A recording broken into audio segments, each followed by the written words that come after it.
గొప్ప శబ్దంతో కేకవేసి, తండ్రి నీ చేతికి నా ఆత్మను అప్పగించుకుంటున్నానని ఆయన ఇలాగూ చెప్పి ప్రాణము విడిచింది. ఏడవ మాటగా దేవుడు నాకు అనుగ్రహించినందుకు నేను ఎంతగానో సంతోషిస్తున్నాను. చిన్న ప్రార్థన చేస్తున్నాను. మహోన్నతుడా, మహాపరిశుద్ధుడా, నీ పరిశుద్ధ పాదములకు నేను స్తోత్రములైనా ఇంతవరకు ప్రభా మీ కృపను మమ్మల్ని కాచి కనికరించి ఆయన నడిపించుతున్న విధానం బట్టి నీకు వందనాలు. క్రమమంతట్లో మీరు మాకు తోడుగా ఉన్నారు నాయన. ఈ చిన్న మాటను మీరు నాకు అనుగ్రహించినందుకు నీకు వేలాది వందనాలు నాయన. అయా ధైర్యంతో కృపాసనం యొద్దకు వచ్చినట్టుగా అయా నన్ను నిలబెట్టినందుకు నీకు స్తోత్రాలు నాయన. అయా నీ చిత్తమైతే చక్కగా వారు వివరించుటకు, నీ మాటను ప్రకటించుటకు నన్ను నీ శక్తితో నింపమని యేసు నామం అడిగి వేడుకుంటున్నాను తండ్రి. అయితే మనకి 46వ వచనంలో 3 విషయాలు కనపడుతున్నాయి. అప్పుడు యేసు గొప్ప శబ్దంతో కేక వేసి, తండ్రి నీ చేతికి నా ఆత్మను అప్పగించుకుంటున్నానా. నేను గొప్ప కేక అనేది ఒకటిగా కనపడితే, రెండవదిగా తండ్రి నీ చేతికి ఆత్మను అప్పగించుతున్నాను అనేది రెండవ పదంగా కనిపిస్తుంది. మూడవదిగా ప్రాణము విడిచెను. ఈ 3 ఏమై ఉన్నాయంటే, దేవుడు ఆదియందు మానవుని సృష్టించినప్పుడు శరీరము, ఆత్మ, ప్రాణంతో ఆయన సృష్టించాడు. అయితే శరీరము నేలమట్టితో తయారు చేసినప్పుడు ఆయన జీవవాయువు ఊదగా నరుడు జీవాత్మ అయ్యాడు. జీవము ప్లస్ ఆత్మ, జీవం అనేది ప్రాణము, ఆత్మ అనేది దేవుడు ఇప్పుడైతే తండ్రికి అప్పగించినటువంటి ఆత్మ. అయితే శరీరము, జీవము, ఆత్మ, దేవుని 3 ఏది వృధా కాలేదన్నమాట. ఇక్కడ మన శరీరము ఉంది, ఆత్మ ఉంది, ప్రాణము ఉంది ఆయనకి. ఇది పరిశుద్ధాత్మ కాదు, ఇది ఆత్మ, ఇది మానవులకు ఉండే ఆత్మ. అయితే ఈ ఆత్మను విడిచినప్పుడు ఏం జరిగింది, అసలు సిలువలో ఆయన ప్రాణం అర్పించినప్పుడు ఏం జరిగింది, అసలు సిలువ మరణానికి ముందు ఏం జరిగింది, సిలువ మరణం తర్వాత ఆ మాట తర్వాత ఏం జరిగింది అని మనం తెలుసుకున్నప్పుడు తండ్రికి ఆత్మ ప్రాణం పెట్టడానికి కానీ ఆ ప్రాణం తీసుకోవడానికి కానీ ఆయనకి మాత్రమే అధికారం ఉంది. ఆయన ప్రాణం తీయడానికి యూదులకి లేదు, మనకి లేదు, మన పాపాలకి కూడా లేదు. ఆయన ప్రాణం ఇచ్చాడు, ఆయనే ప్రాణం తీసుకున్నాడు. ఆయన ప్రాణాన్ని ఎవ్వరు తీసుకోలేదు. ఆ రోజు యూదులు అనుకున్నట్టున్నారు, మేము యేసుని చంపేశాము, ఆయన సిలువకు అప్పచెప్పేశాము, ఆయన మరణానికి అప్పచెప్పాము, ఆయనని మరణించి ఆయన మరణానికి అప్పచెప్పించి ఈ యేసు అనేటువంటి ఒక మనిషిని లేకుండా చేశాము, వేరే చేశామని వారు విరవీగి ఉండొచ్చు. కానీ ఆయన ఆత్మను ఆయన మాత్రమే అప్పగించుకున్నాడని మనకి దీన్ని బట్టి అర్థమవుతుంది. అయితే ఈ ఆత్మలో 3 కనిపించాయి కదా, ఆత్మ, శరీరము, ప్రాణము. ఈ ప్రాణము ఆదికాండము 9వ అధ్యాయం 4వ వచనంలో ప్రాణం ఏమై ఉన్నదంటే రక్తము. ఆదికాండం 9వ అధ్యాయం 4వ వచనంలో అయినను మాంసమును దాని రక్తంతో మీరు తినకూడదు, రక్తమే దాని ప్రాణం. అంటే ఇప్పుడు ఆయన ప్రాణం విడిచింది ఏంటంటే రక్తాన్ని విడిచాడు. ఆ రక్తం ఎవరికి విడిచాడు? మన అందరి కోసము ఆయన రక్తాన్ని విడిచాడు. అయితే ఇప్పుడు నేనేం చెప్పాలనుకుంటున్నానంటే, ఆయన చనిపోయినప్పుడు ఏ మనిషి ఆయన గురించి ప్రకటించలేదు, కానీ దేవుడు కూడా ఆయన గురించి ప్రకటించుకోలేదు. కానీ సృష్టి యావత్తు తట్టుకోలేక ఆయన చనిపోగానే ఆయన సృష్టి కూడా కొన్ని ప్రవచనాలు విడుదల చేసింది. ఎందుకు విడుదల చేసింది అంటే, ఆయన రాకడి కోసం కొన్ని ప్రవచనాలు విడుదల చేసింది. ఆయన పుట్టక ముందు కొన్ని ప్రవచనాలు ఎలాగైతే ఆయన పుట్టుకకు, ఆయన మరణానికి కొన్ని ప్రవచనాలు విడుదల చేసిందో, అలాగే ఆయన రాకడి కొరకు శిలువ మరణం ద్వారా కొన్ని ప్రవచనాలు విడుదల చేసింది. అదే మత్తయి సువార్త 27వ అధ్యాయము, మత్తయి సువార్త 27వ అధ్యాయము 50 నుంచి 53 వచనాలు చదువుకున్నట్లయితే అక్కడ సృష్టి యావత్తు ఆయన మరణాన్ని తట్టుకోలేక కొన్ని ప్రవచనాలు వాటి సంకేతాలతో విడుదల చేసింది. యేసు మరలా బిగ్గరగా కేక వేసి ప్రాణము విడిచెను. అప్పుడు దేవాలయపు తెర పై నుండి కింది వరకు 2గా చినిగెను, భూమి వణికెను, బండలు బద్దలాయెను, సమాధులు తెరవబడెను, నిద్రించిన అనేక మంది పరిశుద్ధుల శరీరములు లేచెను. అయితే ఇక్కడ దేవుని వాక్యం విని ఆయన సువార్త ప్రకటించినప్పుడు అద్భుత కార్యాలు, ఆశ్చర్యకార్యాలు కన్నులతో చూశారు, చెవులతో విన్నారు, వెళ్ళి పొందుకున్నారు. కానీ ఆయన శిలువ మరణానికి అప్పగించిన వాళ్ళే ఆయన ద్వారా స్వస్థత పొందినవారు, ఆయన ద్వారా విడుదల పొందినవారు, ఆయన ద్వారా రక్షణ పొందినవారు, ఆయన ఎక్కడ ఉంటే అక్కడికి వెళ్ళి ఆహారం భుజించిన వారు, ఆయన ఎక్కడుంటే అక్కడ ఆయన మంచి మాటలు విన్నవారే. పిలాతు దగ్గరికి వెళ్ళినప్పుడు ఏమని చెప్పారు? ఈయనకి సిలువేయండి, సిలువేయండి, సిలువ ఉన్నారు. కానీ అక్కడ ఏ మనిషి ఆయన గురించి సాక్ష్యం ఇవ్వలేకపోయారు. కానీ ఆయన చనిపోయిన తర్వాత సృష్టి యావత్తు ఆయన చావును తట్టుకోలేక అది గొప్ప శబ్దంతో ఆయన కేక వేసినప్పుడు వెళ్ళినప్పుడు ఏం జరిగిందంటే తెర చినిగిపోయింది. దేవాలయపు తెర చినిగిపోయింది. పాత నిబంధన గ్రంథంలో పాత నిబంధనలు ఎలా ఉండేదంటే అతి పరిశుద్ధ స్థలానికి వెళ్ళడానికి ఎవరికి అవకాశం లేదు. ప్రధాన యాజకుడు కూడా సంవత్సరానికి ఒకసారి వెళ్ళి బలిని అర్పించి ఆ రక్తాన్ని ఆ యొక్క తెర మీద చిమ్మడము, ఆ బలిపీఠ మందసం మీద చిమ్మడం అనేది ఉండేదన్నమాట. ఎందుకంటే ప్రధాన యాజకుడు సైతం సంవత్సరానికి ఒకసారి వారి సంవత్సరం యొక్క పాపం నిమిత్తం సంవత్సరానికి ఒకసారి వెళ్ళేవాడు. అలా సంవత్సరం పాపం కోసము ఆయన వెళ్ళాల్సి వచ్చేది. ఎప్పుడైతే దేవాలయపు తెర చిరిగిందో మన తెర అనేది ఇప్పుడు మన కొత్త నిబంధనలో మన పాపములకు గుర్తుగా ఉన్నది. ఎప్పుడైతే ఈ తెర చిరిగిందో ఆ తెర మనకి ఏమని ప్రవచనం చేస్తుందంటే మనకి దేవునికి అతి పరిశుద్ధ స్థలానికి పరిశుద్ధ స్థలానికి ఉన్నటువంటి పాపము దోషము అనేటువంటి ఆ యొక్క తెర చిరిగిపోయింది, ఆ గోడలు కూలిపోయిన యెషయా గ్రంథంలో ఉంది కదా, నీకును నాకును అడ్డుగా నీ దోషములే అడ్డుగా ఉన్నాయి అన్నట్టుగా ఆ దోషములు అనేవి ఈ తెర ద్వారా కూలిపోయినాయి అన్నమాట. ఇంకొకటి కొలస్సీ 2వ అధ్యాయం, కొలస్సీ పత్రిక 2వ అధ్యాయం 14వ వచనం.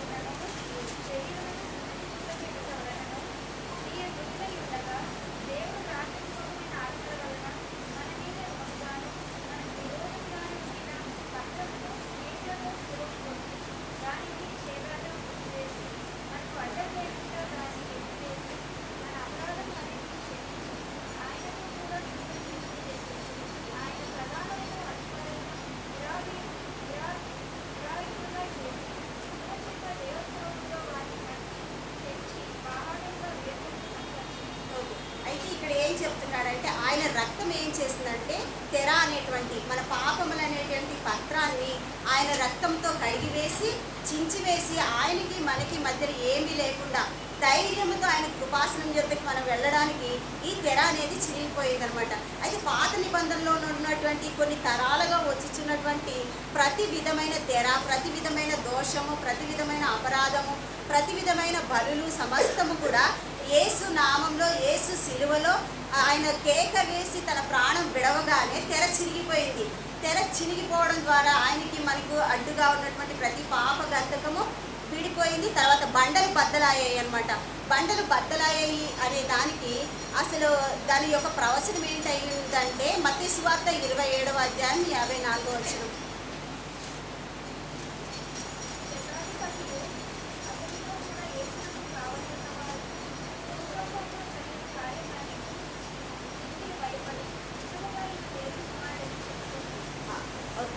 బండలు ఎందుకు బద్దలయ్యాయి అంటే అంతకు ముందు వరకు ఆయన ఆశ్చర్య కార్యాలు, అద్భుత కార్యాలు చూసిన వారు కూడా ఆయన నిజంగా దేవుని కుమారుడని నమ్మలేకపోయారు. కానీ బండలాంటి హృదయాలు కరిగిపోవడానికి, బండలాంటి హృదయాలు బద్దలైపోవడానికి ఈ బండలు బద్దలయ్యి ప్రవచనాన్ని రిలీజ్ చేశాయి అన్నమాట, విడుదల చేశాయి.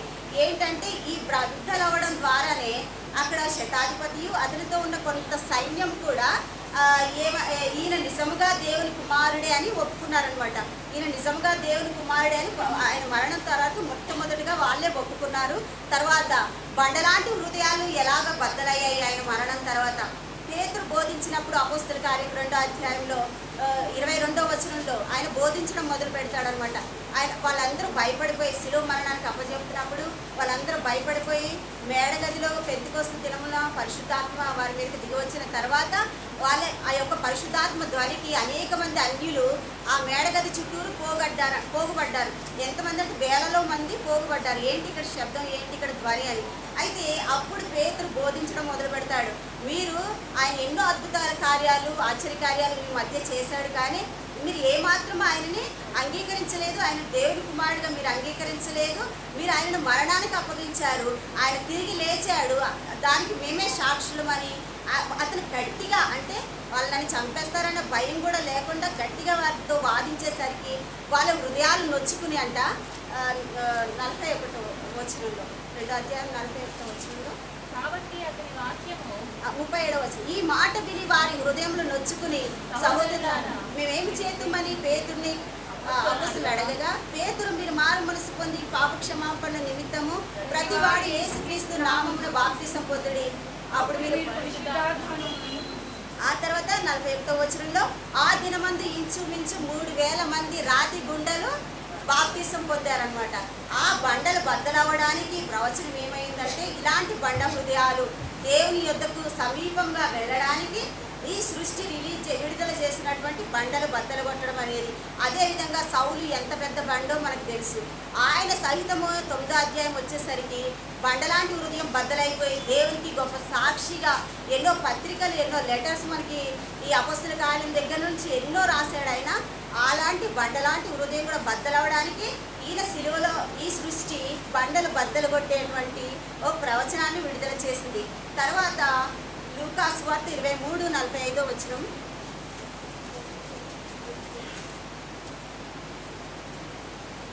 సూర్యుడు అదృశ్యుడాయను, గర్భాలయపు తెర నడిమికి చిరిగెను.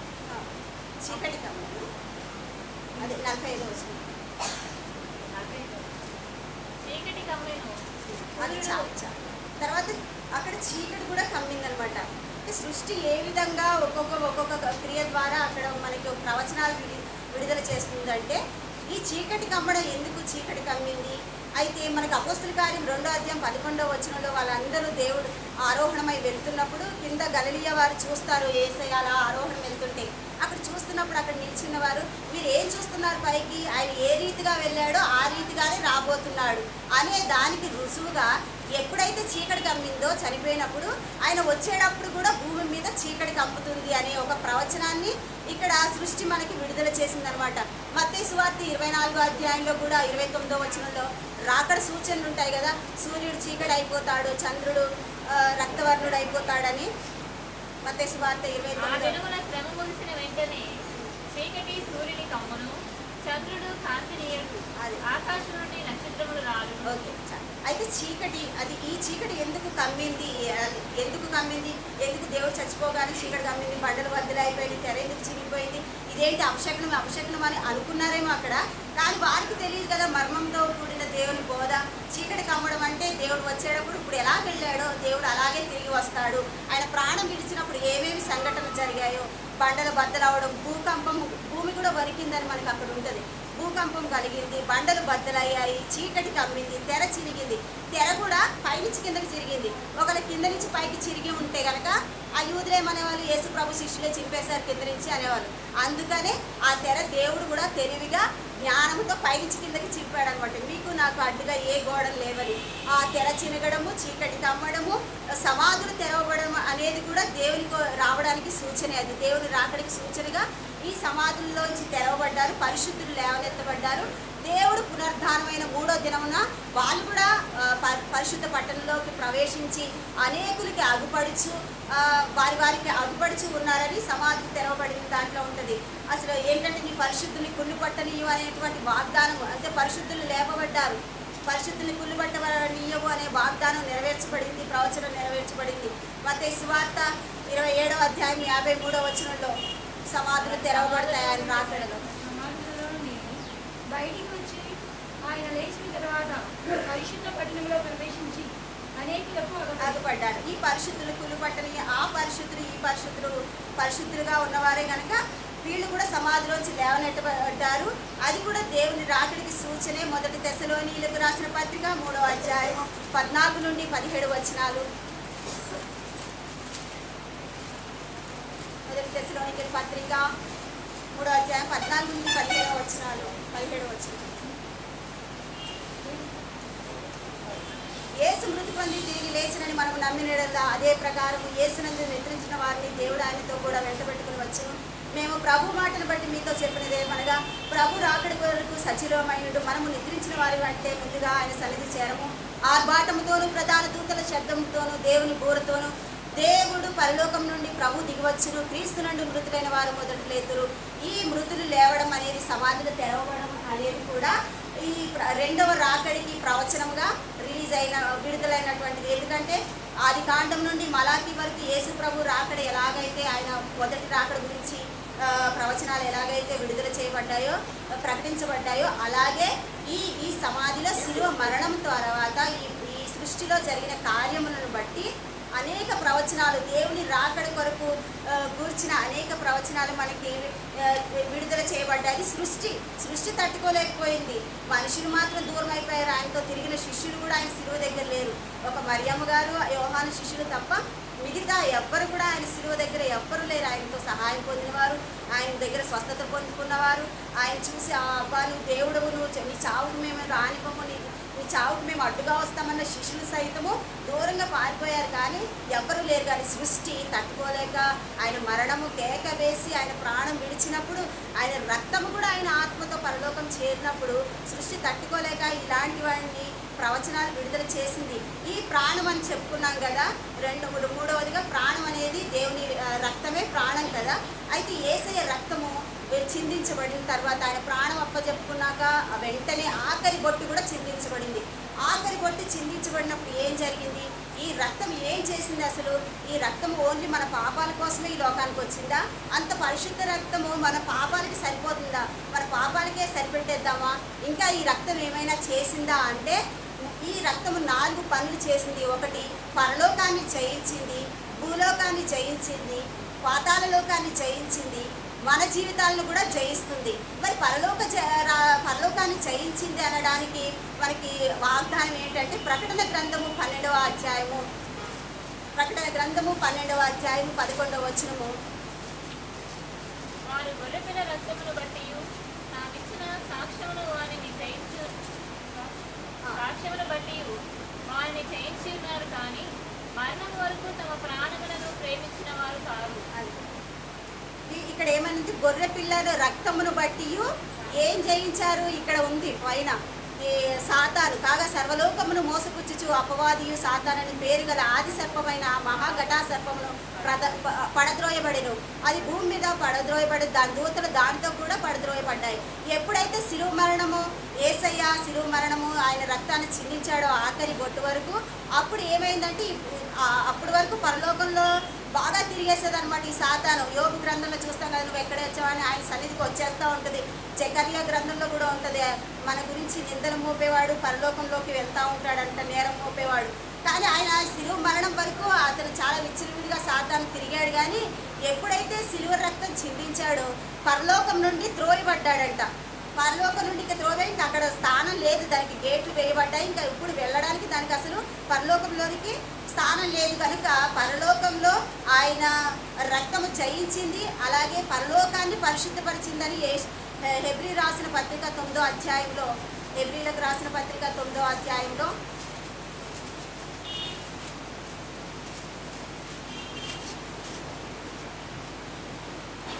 25వ వచనంలో మనం చదువుకుంటే 23 నుంచి ఉంటుంది. పరలోకమందు వాటిని పోలిన వస్తువుల నీటి బలులు వలన శుద్ధి చేయబడవలసి ఉండేది, కానీ పరలోక సంబంధమైన వాటికి వీటికంటే శ్రేష్టమైన బలుల వలన శుద్ధి చేయబడవలసిన. అందువలన నిజమైన పరిశుద్ధ స్థలమును పోలిన హస్తకృత్యమైన పరిశుద్ధ స్థలంలో క్రీస్తు ప్రవేశించలేదు, కానీ ఇప్పుడు మన కొరకు దేవుని సన్మానందు కనబడుటకు పరలోకమందు ప్రవేశించేను. అంతేకాదు, ప్రధాన యాజకుడు ప్రతి సంవత్సరం తనది కాని రక్తం తీసుకుని పరిశుద్ధ స్థలంలో ప్రవేశించినట్లు ఆయన అనేక పర్యాయములు తనకు అర్పించుకోలేదు, కానీ ఒకసారి ఆయన పరిశుద్ధ స్థలంలోకి వెళ్ళిపోయాడని ఇక్కడ మనకు కనపడుతుంది. అంటే ఇక్కడ ఏమనుంది?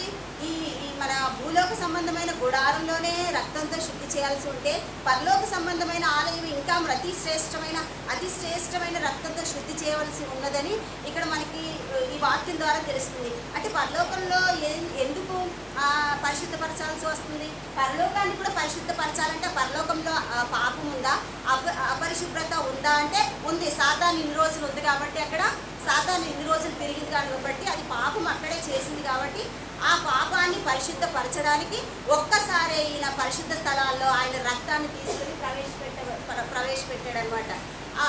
వెంటనే అక్కడ పరలోకంలో జయించబడింది, పాతాళాన్ని జయించింది. రిఫరెన్స్ ఇవ్వండి, టైం అయిపోయింది కదా. పాతాళం ఎలా జయించిందంటే చెరగా తీసుకుని ఆయన పరదేశం అంటే భూమి కింద ఉన్న పాతాళంలో ఉన్న చెరను తీసుకువెళ్ళి ఆకాశంలో ఒక భాగంలో పెట్టబడి ఉన్నదనమాట. పరదేశం అది విశ్రాంతి తీసుకునే స్థలంగా పరలోకంలో పెట్టబడింది. అలాగే మరి భూమి మీద జయించింది అనమాట. భూమి మీద అదే ఏపీసీలో మనం చదువుకుంటాం కదా, మనం పోరాడింది ప్రధాన దూతలతోనూ శత్రువులతో మనం పోరాడుతున్నామని అని ఉంది కదా, వాటిని కూడా మన యేసయ్య రక్తము జయించింది. పేతురు 1 పేతురు 1:19 ప్రకారము అమూల్యమైన రక్తము చేత అనగా నిర్దోషమును నిష్కలంకమునకు గొర్రె పిల్ల వంటి క్రీస్తు రక్తము చేత విమోచింపబడుతురని మీరు ఎరుగుతురు కదా. ఈ రక్తము అంటే నేను ఈ రక్తం గురించి లాస్ట్గా చెప్పాలనుకుంటున్నాను. దేవుడు మన కోసం ఈ రక్తం మన పాపాలకే దీన్ని పరిమితం చేయకుండా ఇది పాతాళాన్ని జయించింది. ఈ రక్తం రావడానికి మన పాపమే కాదు, ఈ రక్తం రావడానికి సాతాను ఆల్రెడీ పరలోకంలో పాపం చేసింది కాబట్టి ఆ పాపానికి విమోచన, పాతాళాన్ని జయించడానికి, భూమి మీద జయించడానికి, అలాగే మన మీద వచ్చుచున్నటువంటి సాతాను కుతంత్రాలను జయించడానికి, అలాగే మన మీద రోగ బాధ అయినా, శిక్ష బాధ అయినా, మరణ బాధ అయినా, పాప బాధ అయినా, ఏ బాధ అయినా ఈ యేసు రక్తముతో చేయమన్నప్పుడు ఈ సత్యం తెలుసుకునే మనం యేసు రక్తం చేయమంటే మనకి పనిచేస్తుంది. లేకపోతే అదేదో మంత్రంలాగా మన యేసు రక్తమే చేయమంటే అది పనిచేయదు. యేసయ్య ఇంత చేశాడా నాకు, యేసయ్య పరలోకం జయించిందా ఆ రక్తం, యేసయ్య రక్తం పాతాళం జయించిందా, యేసయ్య రక్తం భూమిని జయించిందా, యేసయ్య రక్తము మన జీవితాన్ని జయిస్తుందా అని ఆ సత్యాన్ని గ్రహించి యేసు రక్తమే చేయమనగానే ఏ సాతాను శక్తి అయినా, ఏ పాపమైనా, ఏ కీడు అయినా, ఏ చెడు అయినా, ఏ అవమానమైనా, ఏ నిందైనా, ఏ బలహీనత అయినా యేసు రక్తమే చేయమనగానే అది పారిపోతుందన్నమాట. దేవునికే మహిమ కలుగును గాక. ఆమేన్.